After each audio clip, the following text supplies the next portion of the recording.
वालेकुम and welcome back to the another new video. आज की इस वीडियो में हम बात करने वाले हैं what is the most common cause of breach baby. इसके क्या क्या वजह है, किस वजह से बेबी ब्रीच होता है। तो कल की वीडियो पार्ट 1 थी, आज की वीडियो पार्ट 2 होने वाली है। कल ही अगर ये वीडियो बनाती तो शायद बहुत लंबी हो जाती, तो फिर मैं नहीं चाहती थी कि मेरी ऑडियंस को बोर करूँ, तो इसीलिए पार्ट 1 और पार्ट 2। आज की जो वीडियो है ये पार्ट 2 है और आज का क्वेश्चन बिल्कुल अलग है। अगर आपने पार्ट 1 नहीं देखी तो प्लीज़ विजिट करना। और ये पार्ट 2 है। तो जो बेबीज़ होते हैं वो ब्रीच क्यों होते हैं, इसकी क्या वजह है, तो आगे जानेंगे। वीडियो बहुत ज़्यादा हेल्पफुल होंगी, तो वीडियो पूरी देखना। इसमें बहुत अच्छी जानकारी प्रोवाइड होने वाली है विथ एक्सपीरियंस के बिहाफ पे। आप यहाँ पर देख रहे हैं, लाइव प्रूफ है। मेरा बेबी ब्रीच प्रेजेंटेशन में था और मैंने एक्सपीरियंस भी किया है ब्रीच बेबी। और तो चलिए जानते हैं causes of breach baby. A previous siblings, यानी प्रीवियस यानी पहले के भाई बहन और other parents who was in breech presentation. अगर पहले जो ये बच्चे से पहले अगर इसके बड़े भाई बहन वो अगर ब्रीच प्रेजेंटेशन में थे तो वो एक रीज़न हो सकता है कि ये भी ब्रीच होगा। या फिर ये जो बच्चे के माँ बाप है वो ब्रीच प्रेजेंटेशन में थे, यानी आड़े थे, तिरछे थे, तो हो सकता है ये भी एक रीज़न माँ बाप के और भाई बहन के जैसा ही ये भी एक ब्रीच प्रेजेंटेशन हो। तो ये एक सर्चेबल रिजल्ट है, उसी टॉपिक के ऊपर यहाँ विथ प्रूफ आप लोगों के साथ शेयर कर रही हूँ एक्सपीरियंस। तो चलिए आगे बढ़ते हैं। यूट्राइन अबनॉर्मलिटी बाय कॉर्नुएट और सेप्टेट यूट्रस फाइब्रॉइड, यानी जो यूट्रस बच्चेदानी है उसकी कोई अबनॉर्मलिटी यानी वो सही नहीं है, उसमें कुछ प्रॉब्लम वगैरह है। कई लेडीज़ को क्या होता है कि उसमें गांठ वगैरह भी निकल जाती है, तो सबका एक्सपीरियंस सेम नहीं होता, तो वो भी एक रीज़न हो सकता है। नेक्स्ट वन है प्लेसेंटा लोकेशन। प्लेसेंटा की लोकेशन भी शुड मस्ट इम्पॉर्टेंट करती है ड्यूरिंग प्रेगनेंसी। अगर आपका प्लेसेंटा प्रीविया और कॉर्नुअल प्लेसेंटा है तो भी ये रीज़न हो सकता है, ऐसा कहा गया है। ज़रूरी नहीं सबके साथ हो, बिकॉज हर एक मदर की एक्सपीरियंस की जर्नी बहुत अलग होती है। तो मैं नहीं डराना नहीं चाहती हूँ, यहाँ पर शेयर कर रही हूँ मैं। सबकी प्रेगनेंसी सेम नहीं होती और सबका रीज़न भी सेम नहीं हो सकता है। किसी किसी लेडीज़ में हो सकती है, वो हो सकता है 100 में 1 भी हो या 2 हो, तो ज़रूरी नहीं है। Placenta location is should must important होती है। प्लेसेंटा प्रीविया वो होता है जो प्लेसेंटा की लोकेशन एकदम बिल्कुल नीचे होती है, तो उसको प्लेसेंटा प्रीविया कहा जाता है। तो नेक्स्ट आगे बढ़ते हैं। Extremes of amniotic fluid volume, और जो एमनियोटिक फ्लूइड जो होता है, जो बेबी के अराउंड पानी जो होता है उसको एमनियोटिक फ्लूइड कहा जाता है।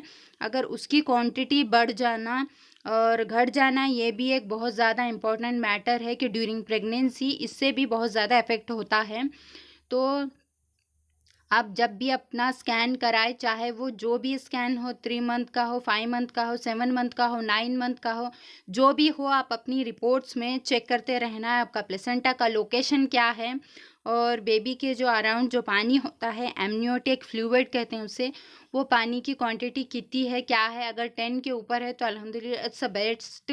अगर 10 के अंदर है तो शायद कहीं ना कहीं थोड़ी वरीड होने की बात है, बिकॉज़ ये मेरा एक्सपीरियंस है, उसलिए बोल रही हूँ मैं इतनी कॉन्फिडेंट। आगे और एक रिपोर्ट मिलेंगी जिसमें मुझे ये एमनियोटिक फ्लूइड की क्वांटिटी बहुत कम पाए जाने की वजह से कितना ज़्यादा बड़ा खामियाजा फेस करना पड़ा था। बिकॉज़ उतना बुरा भी नहीं, बेस्ट फॉर मी कि अल्हम्दुलिल्लाह मेरा बेबी बॉय बिल्कुल सही सलामत अच्छे से दुनिया में आया था।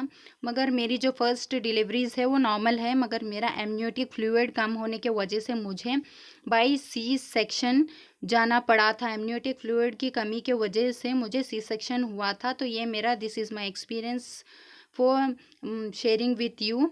तो यहाँ पर आप देखिए मेरा ब्रीच बेबी जो था 7 मंथ के अराउंड में था, तो 29 weeks 0 days he. This is 7 month report आप यहाँ पर देख रहे हैं। राइटिंग में डॉक्टर ने लिख कर भी दिया था और बताया था भी, और अंडरलाइन करके मेरे पेरेंट्स को मेरे हस्बैंड को अच्छे से समझाया था कि बेबी 7 मंथ में ब्रीच है तो घबराइएगा नहीं। 9 मंथ आते आते अगर बेबी सिफेलिक प्रेजेंटेशन में आ जाता है तो this is best for normal delivery. अगर बेबी इसी पोजीशन में रहता है तो थोड़ी डरने की बात है, तो अब घबराना नहीं है। अच्छी वॉक करना है, अच्छी डाइट लेना है, टेंशन फ्री रहना है, फर्स्ट ऑफ ऑल तो आपको टेंशन बिल्कुल नहीं लेना, टेंशन लेंगे तो शायद बीपी वगैरह फ्लक्चुएट हो सकती है। तो इसलिए कभी भी जो एक्सपेक्टेड मदर होती हैं, जो प्रेग्नेंट लेडीज़ होती हैं, उन्हें टेंशन नहीं लेने के लिए सबसे पहले कहा गया होता है। तो घबराइएगा बिल्कुल भी नहीं, खाइए पिए, अपनी प्रेगनेंसी की ये जर्नी को बहुत अच्छे से इंजॉय करें। नेक्स्ट जो आती है वो लेस एमनियोटिक फ्लूइड की रिपोर्ट। तो यहाँ पर आप देख रहे हैं मेरा एमनियोटिक फ्लूइड कितना कम है, 5 cms से, जो कि बहुत ज़्यादा डरने वाली बात है। और मेरा placenta anterior placenta upper segment placenta है। और पॉलीहाइड्रोमिनस जो है इसको क्यों कहते हैं और इसके बारे में जानेंगे। There is too much amniotic fluid around the baby. Polyhydramnios की मीनिंग है बेबी के आसपास जो है पानी होता है, बच्चेदानी के आजू बाजू, वो अगर ज़्यादा होता है तो पॉलीहाइड्रोमिनस कहा जाता है। ओलिगोहाइड्रोमिनस is a disorder of amniotic fluid resulting in a decreased amniotic fluid volume for gestational age, low amniotic fluid, placenta complication।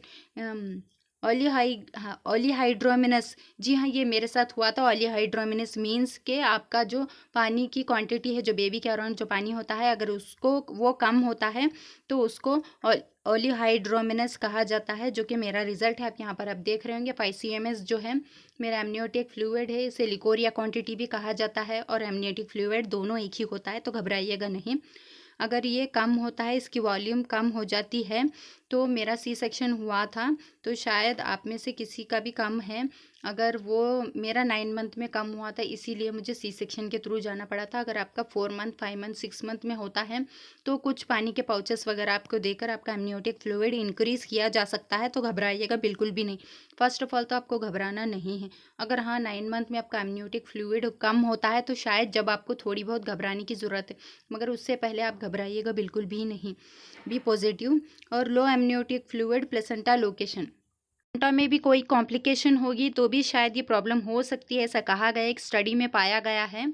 तो आप अपने प्लेसेंटा की लोकेशन, एमनियोटिक फ्लूइड वगैरह चेक करते रहिएगा। एवरीथिंग इज ओके है तो कोई प्रॉब्लम नहीं। अगर थोड़ी बहुत फ्लक्चुएशन होती है तो आप अपने डॉक्टर के यहाँ जब भी विजिट करें तो उसके बारे में जानने की पूरी कोशिश करें, तो आपको जानने का पूरा हक है। अगर आपको कोई डाउट है तो हर एक डाउट को आप जब भी विजिट करते हैं तो इसके बारे में डिस्कस करें, क्या, क्यों, कैसे, कब, किधर, क्यों, तो हमें जानने का पूरा हक है। अगर हम जानने की कोशिश करते हैं तो डॉक्टर भी हमें हेल्प करते हैं। तो आप यहाँ देख सकते हैं मेरा एमनियोटिक फ्लूइड था, बेबी ब्रीच था। तो मेरी नॉर्मल डिलीवरी तो नहीं हुई, बिकॉज मुझे उस वक्त 9 मंथ स्टार्ट हो चुके थे, तो इस वजह से मुझे सी सेक्शन के थ्रू जाना पड़ा। बिकॉज अभी मेरे पास 9 मंथ के लिए कुछ ही टाइम था, मेरा एमनियोटिक फ्लूइड बढ़ाने के लिए टाइम नहीं था। इसीलिए अगर वीडियो अच्छी लगी तो do like share subscribe and thank you for watching. Stay safe, happy, healthy.